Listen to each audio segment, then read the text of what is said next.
tuve que saludar a la entrada. La idea de la exposición que he elegido hacer hoy día con la invitación que Thomson Reuters nos cursó, la he elegido hacer desde la perspectiva de los desafíos que representa para nuestra profesión esta reforma tributaria que se está debatiendo.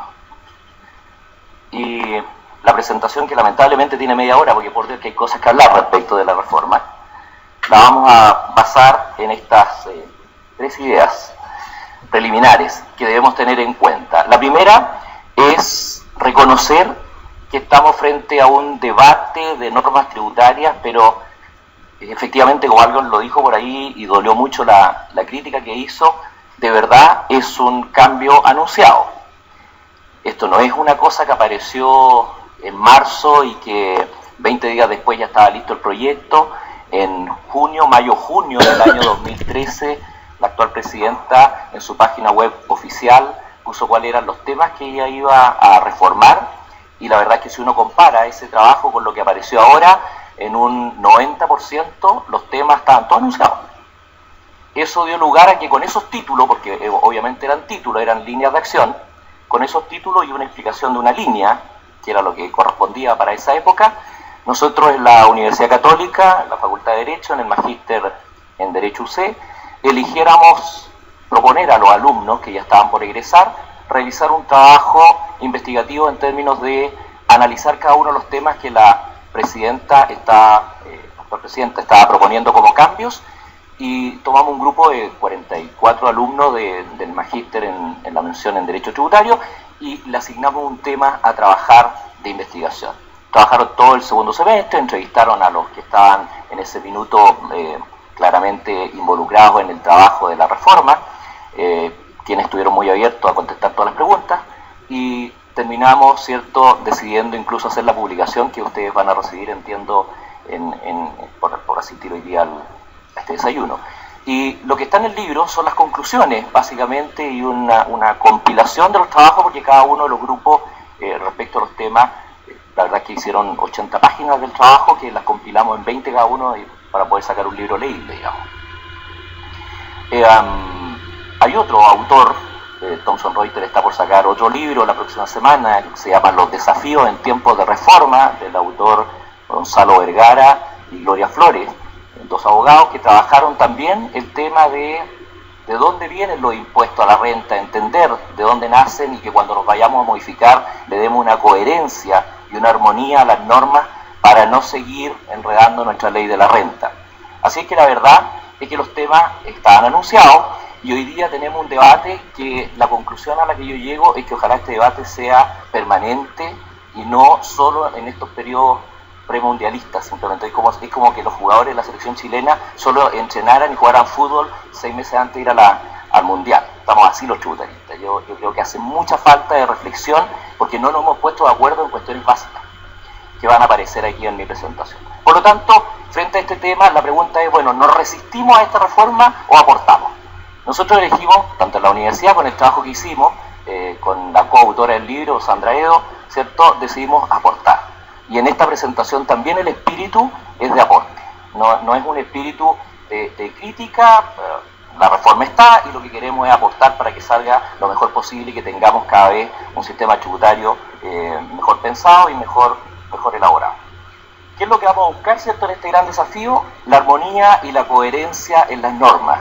Lo que voy a presentar ahora apunta simplemente a aportar para que haya mayor armonía y coherencia. Por lo tanto, la proposición es entender qué tenemos y qué es lo que se propone.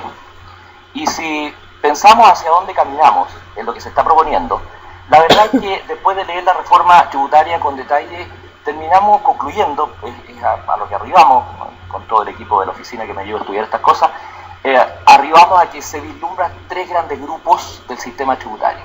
El primero, un grupo de 14 TER enfocado hacia toda la pequeña y mediana empresa, que en nuestro trabajo en la universidad llegamos a la conclusión de que la verdad es que el 14 TER lo que es un sistema tributario que no ofrece ningún beneficio tributario en cuanto a un menor pago de los contribuyentes. Lo que sí ofrece es una simplificación tributaria, que es más bien para los contadores, ¿cierto?, y además lo que ofrece es la posibilidad de anticipar gastos, que les permite, ¿cierto?, en el periodo inicial pagar menos impuestos, pero después en el periodo permanente probablemente pagar las diferencias que se ahorró al principio.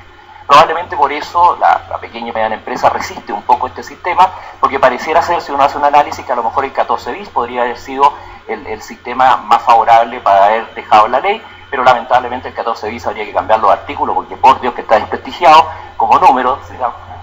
Pero la verdad es que lo tuvimos en la ley durante 25 años, se prestó para elusión durante 22 y en los últimos 3 que ha estado bien lo vamos a derogar.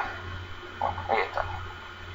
Entonces hay una sola opción, que es el 14 ter, y por ahí se van a ir todos, o se deben ir, o la ley está invitando a que se vayan todos los pequeños y medianos empresarios. Ahora la pregunta del millón es que ahí la reflexión que debe hacer el legislador, ¿cierto?, es entender la práctica.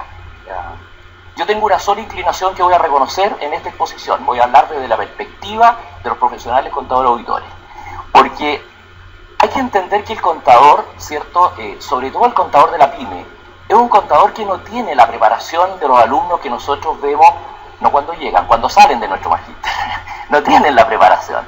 Y por lo tanto, por lo que cobran además, tampoco tienen plata para pagar los cursos que hay que pagar para poder documentarse bien. Y entonces, ¿qué es lo que termina pasando? Que tenemos un contador que la verdad es que aprendió en la práctica, aprendió haciendo, y aprendió haciendo en el régimen general. Cuando se le ofrecen estos regímenes alternativos, la verdad es que él no está preparado para incorporarse. Y además desconfía, y desconfía con justa razón. Se creó en el gobierno anterior el artículo 14 quater. O sea, el que conoce el artículo, la verdad que coincidirá conmigo que es pésimo. Como incentivo, la verdad que lo que incentiva es para la risa. Y es tanto así que se está derogando, pero no duró ni 2 años o 3 años.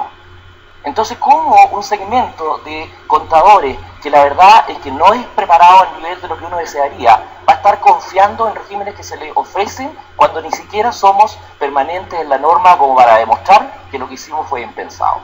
Entonces, yo creo que ahí los problemas que vamos a tener no es tanto si el empresario o microempresario tiene opinión de si le conviene o no le conviene. Aquí el que va a decidir si se incorpora o no se incorpora son los contadores. Y los contadores, ¿cierto?, son los que no tienen la confianza, no tienen la preparación, y la verdad es que va a haber que pensar una fórmula para que eso realmente se incorpore. Ahora, hay un incentivo, un poquito de garrote en el tema. Si se sale del 14 ter y se pasa, ¿cierto?, al sistema, al segundo sistema propuesto que está ahí en el medio, la tributación de la utilidad empresarial en el régimen general, ahí se va a meter con todas las normas, las diferencias temporales que recién, ¿cierto?, se exponían de todo lo desafiante que va a ser. Entonces, bueno, una cosa es, digo, en el sistema básico que me están proponiendo, me meto esto otro y la cosa se me complica aún más.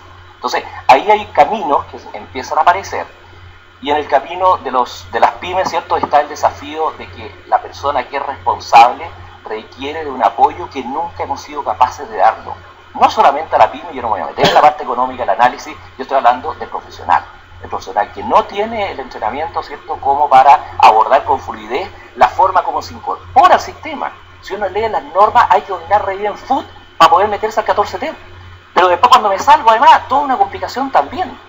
Y sí, e insisto, estoy hablando del contador que cobra, no sé, 20.000 pesos por ir a una contabilidad. Bien. En el tema de las utilidades empresariales, ¿cierto?, todo camina a que la recaudación total va a ser en la empresa. 25 más 10, 35, y aparece la retención, ¿cierto?, que recién también se mencionaba que deben hacer las empresas.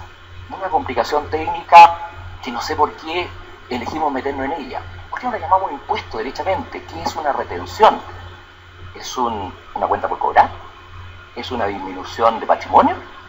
¿La vamos a dejar activada en la empresa para que afecte los índices de la empresa? ¿Qué van a decir los analistas de los bancos? ¿Eso es un activo? ¿Qué van a decir los auditores financieros? ¿Eso es un activo cobrable contra quién? No contra el accionista. ¿Pero cuál accionista? Si el que ocupó la retención es uno y el que va a recibir el flujo puede ser otro. Complejo el tema. Y es una disminución de patrimonio. ¿Y qué es lo que es un dividendo en especie? ¿Y las formalidades de la emisión del dividendo? Entonces tal vez deberíamos haberle llamado derechamente impuesto para que lo hubiéramos llevado a gasto en la compañía y hubiéramos simplificado un poquito más la tarea, ¿cierto?, en la que nos hemos embarcado de lograr la recaudación que se necesita. Entonces, está todo este sistema de la tributación empresarial, que es como el pilar central, y aquí yo estoy distinguiendo los caminos que se abren con la reforma. Claramente estamos llevando al mercado a un solo tipo de tributación del pequeño y mediano empresario, a un solo tipo de tributación en el caso de las utilidades empresariales. También, ¿cierto?, se aclara recién en la exposición de que ser sociedad de persona o ser sociedad anónima no va a haber distinción. Que el contribuyente sea residente domiciliado en Chile o no lo sea, tampoco va a haber, ¿cierto?, en términos de la carga tributaria, y por lo tanto lo que está ahí presente es el régimen único que vamos a tener a nivel de la empresa, y lo importante, la recaudación va a ocurrir en la empresa. Pero es una recaudación transitoria. Eso es lo otro raro del sistema. ¿Por qué? Porque el sistema se mantiene integrado. Entonces toda la recaudación ocurre en la empresa, pero el impuesto definitivo, donde se resuelve jurídicamente la situación, es en manos del accionista o el socio, lo cual implica desafío no menor, que ya vamos a llegar ahí. Y por último está la tributación de las inversiones, el tercer gran camino que señala esta reforma. ¿Y cuál es ese tercer gran camino? Bueno, señales claras, en donde, ¿cierto?, en lo que es la tributación de las inversiones, lo más conveniente va a ser invertir en fondos mutuos o fondos de inversión público, porque me están diciendo, mire, la ganancia de capital que obtenga a través de uno de estos vehículos va a pagar un 10% en carácter de único. Mucho más conveniente que el 57 bis que se está derogando, que lo que proponía a nivel de global complementario era una tasa fija del 15%. Aquí lo que se nos está diciendo, ¿cierto?, es, mire, a través del fondo mutuo o del fondo de inversión público, las rentabilidades de los ahorros que usted va a obtener van a gravarse con un 10% en carácter de único, y a nivel de global complementario ese es un ingreso no renta. Por lo tanto, la señal está clara. Todo mi ahorro el día de mañana lo debo canalizar a través de estos vehículos de inversión. Si lo hago directamente y voy al banco, voy al banco directamente a tomar mi ahorro y no lo canalizo a través de estos vehículos, la tasa de impuestos va a ser 35. Tengámosla claro, porque estos son los pilares que estamos definiendo en nuestro sistema tributario. Esto se va a entender para dónde me estoy dirigiendo cuando haga yo algunas observaciones de cuestiones que, por no ponernos de acuerdo, hoy día aparecen como elusivas o abusivas, ¿cierto? Y yo las pienso y yo digo, ¿y dónde está la ilusión o el abuso de esta norma o de esta otra que voy a mencionar? Cuando la verdad es que yo entendía que estábamos todos de acuerdo en que había ciertas cosas que eran absolutamente legítimas. Yo también estoy entendiendo aquí que estos caminos que está presentando el proyecto de reforma son los legítimos, o sea, por donde vamos a tener que transitar, y cada uno con sus características para que tenga las consecuencias tributarias que corresponden.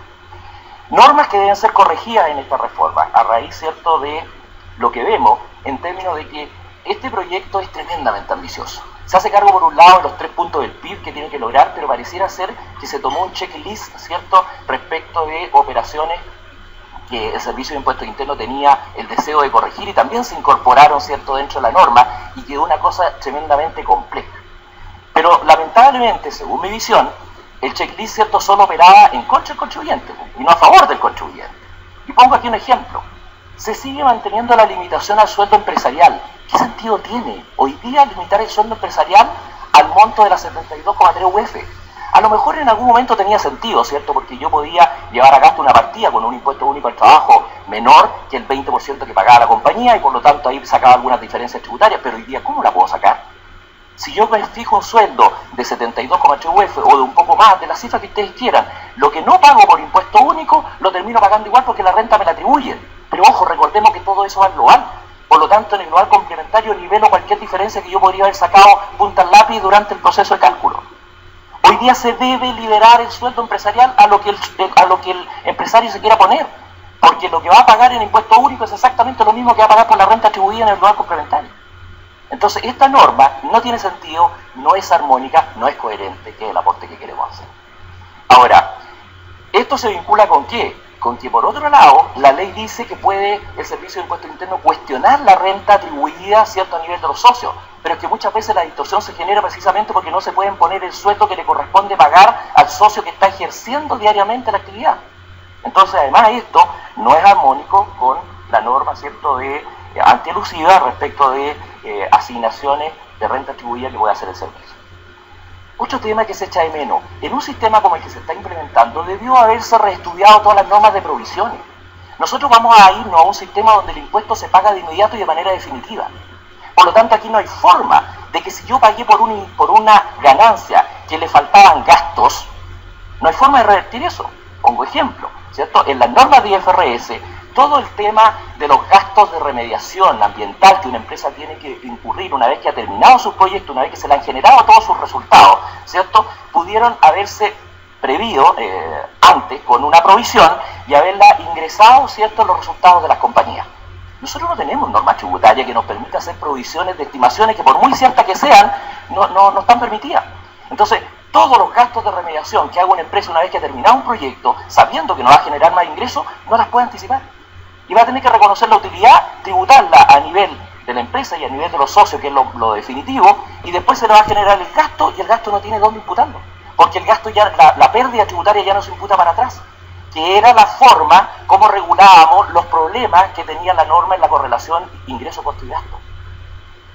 Entonces ahí tenemos otro problema. También lo tienen las empresas constructoras. ¿Por qué? Porque existe la responsabilidad del primer vendedor, ¿cierto?, de un inmueble, cuando muchas empresas constructoras eligen un chasis jurídico que le permita hacer a través de una sola sociedad un proyecto. Lo termina, lo vende completo y tiene 10 años de responsabilidad respecto a los arreglos y reparaciones y modificaciones que tiene que hacer por los conflictos que tenga con los propietarios durante 10 años. Y esos gastos, hoy día, nosotros generábamos la pérdida, con esa pérdida íbamos a recuperar un ingreso anterior, recuperábamos un PPUA y quedábamos neteados. Pero hoy día no tenemos esa posibilidad y no se corrigieron normas de provisión que son de negocios, que corresponde y que tenemos que entonces, así como fuimos a mirar la IFRS para normas de diferencias temporales, miremosla también para el tema de las provisiones, porque si no, empezamos a generar resultados que tampoco son reales. El derecho al IVA crédito fiscal para las empresas que quedan grabadas con su inmueble a partir del 1 de enero del 2016. Tenemos un problema grave ahí. ¿Por qué? Porque a partir del 1 de enero del 2016 las ventas de inmuebles, ¿cierto?, quedan grabadas con IVA. ¿Qué pasa con las constructoras hoy día? Están construyendo, ¿cierto? No tienen derecho esas inmobiliarias al crédito fiscal porque no son contribuyentes. Lo que no alcancen a promesar al 31 de diciembre del 2015, a partir del 1 de enero del 2016 lo tienen que grabar con impuestos al valor agregado. ¿Y el crédito fiscal? El crédito fiscal lo costeé, no lo tengo como activo. Ah, dirán ustedes, entonces, avíspate, empieza desde ya a activar el crédito fiscal, pero si no puedo, no soy contribuyente. Empiezo a hacer eso y a la semana siguiente tengo la carta del servicio que me manda a llamar, o que usted no es contribuyente y me está activando los IVA. Ah, pero que rectifica entonces, al 1 de enero del 2016, cuando haya que grabar con IVA, rectifica las declaraciones anteriores, pero si no era contribuyente no me va a aguantar el servicio tampoco.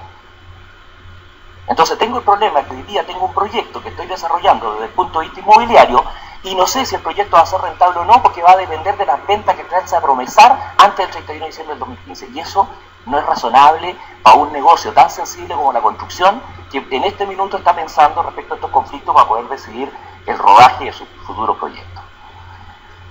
Devoluciones de impuestos de primera categoría, ¿cierto? Las devoluciones de impuestos de primera categoría por el PPUA, que el Servicio de Impuestos Internos, ¿cierto?, por años ha devuelto el PPUA en base a la utilidad neta y no en base a la utilidad bruta. Es decir, no nos devuelve el impuesto que efectivamente se pagó.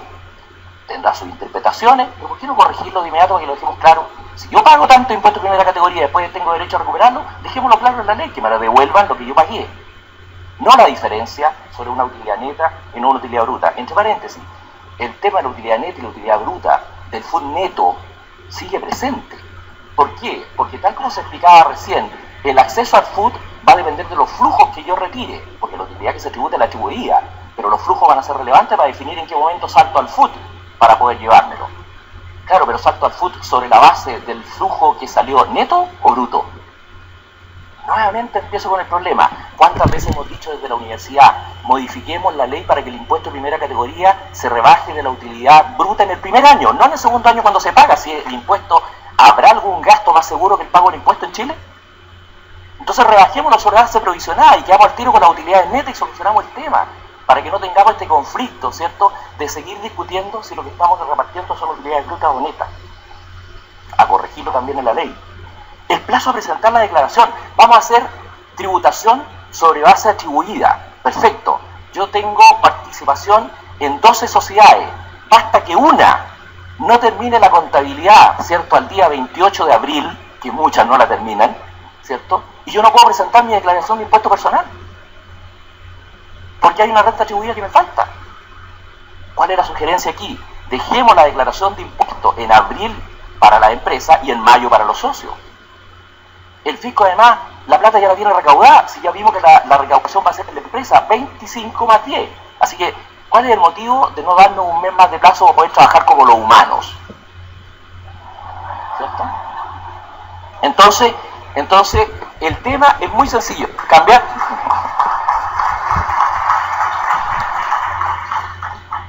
Vuelvo a presidente del colegio.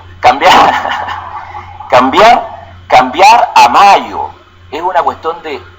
Nadie está pidiendo ni que eso retrase la recaudación. La recaudación va a estar lista. De verdad es un tema de humanidad. No me voy a meter con los derechos humanos, pero es un tema de humanidad. Entonces, otro tema más, ¿cierto? Pregunta, y esto ya va dentro del espíritu de la falta de debate. Tenemos mucho debate hoy, pero el servicio, ¿cierto?, que era la red de apoyo de notarios, conservadores, registro civil, bancos, todo el mundo que hacía declaraciones juradas, ya no tiene ningún sentido, porque no me van a seguir controlando mi relación inversiones, justificación de inversiones, con lo que yo declaré en mi declaración. Yo en mi declaración voy a aparecer con un montón de rentas declaradas, todas las atribuidas. Por lo tanto, ¿qué sentido tiene que me controlen las inversiones? Cambió todo eso. Cambió, digo, porque estoy seguro que la reforma se va a aprobar. Cambió. Entonces, el servicio tiene que entender que tiene que desarrollar un layout de control totalmente distinto. Crear fórmulas que signifique ahora voy a controlar en la empresa. Ya no voy a controlar en la justificación de inversiones. Y cuando digo voy a controlar en la empresa, el punto es, ok, incluyamos, por favor, normas anticorrupción. Incluyamos, por favor, normas de no abuso de un fiscalizador que por mal preparado, ¿cierto?, involucra a la institución en un desprestigio que no merece. Porque va a hacer cosas, ¿cierto?, que por su mala preparación nosotros vamos a considerar que es un abuso. Entonces, los desafíos para el ejecutivo del servicio, para el nuevo director, es tremendo, es repensar el servicio de impuestos. No es un layout, insisto en eso, porque va a haber una sociedad que a lo mejor está en la Dirección Regional Oriente, fiscalizándose, pero sus contribuyentes están de Arica a Punta Arenas, los accionistas que están detrás. Y cuando hagamos una corrección a esa base imponible, tenemos contribuyentes de Arica a Punta Arenas que tenemos que rectificar. ¿Cómo lo vamos a hacer? Y si alguno de esos contribuyentes quiere reclamar e irse a un tribunal tributario aduanero, ¿cómo lo va a hacer? La ley dice que es en base a la sociedad en donde se declaró. O sea que un señor de Punta Arenas que invirtió en CAP tiene que venirse a defender al sistema tributario, los tribunales tributarios en Santiago. Y por último, cierro con esto para cumplir con mis minutos. Tan escaso porque era muy entretenido poder compartir con esto y aportar. En el ámbito privado, por supuesto que también tenemos que hacer nuestra revisión de cómo estamos funcionando.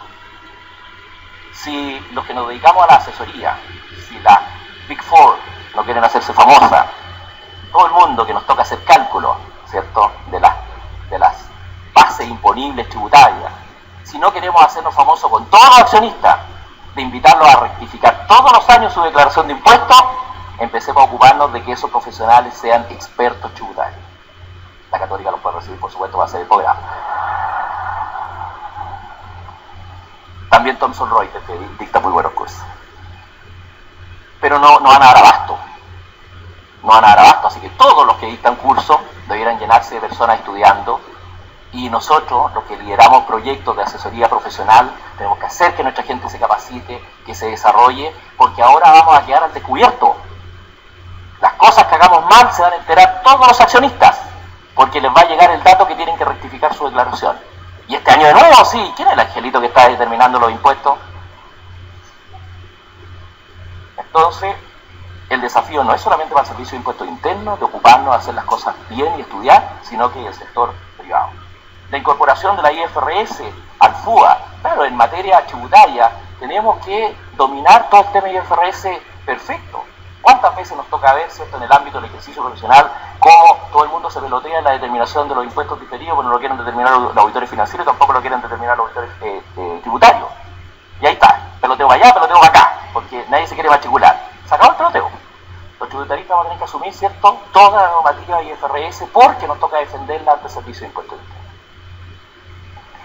Conocimiento de FUTIFUA, bueno, eso es lo que le voy a contestar a todos los que me molestaban el año pasado, que iba a quedar cesante yo, bueno, al menos en materia de clase, ¿cierto? Y por último, entender que en materia de apoyo a nuestros clientes hay que lograr finalmente la integración de entender que tenemos clientes que son empresas y socios unificados. ¿Por qué? Porque hoy día, el día de ayer, le mandábamos un certificado de retiro de distribución al socio accionista y no nos interesaba quién era. Porque se había llevado lo que se había llevado, ese era el flujo. Declare, ahí está. Y el certificado se podía haber mandado el 15 de enero. ¿Por qué? Porque ese era el flujo que se había ido el año anterior y eso es lo que tenía que tributar. Hoy día no.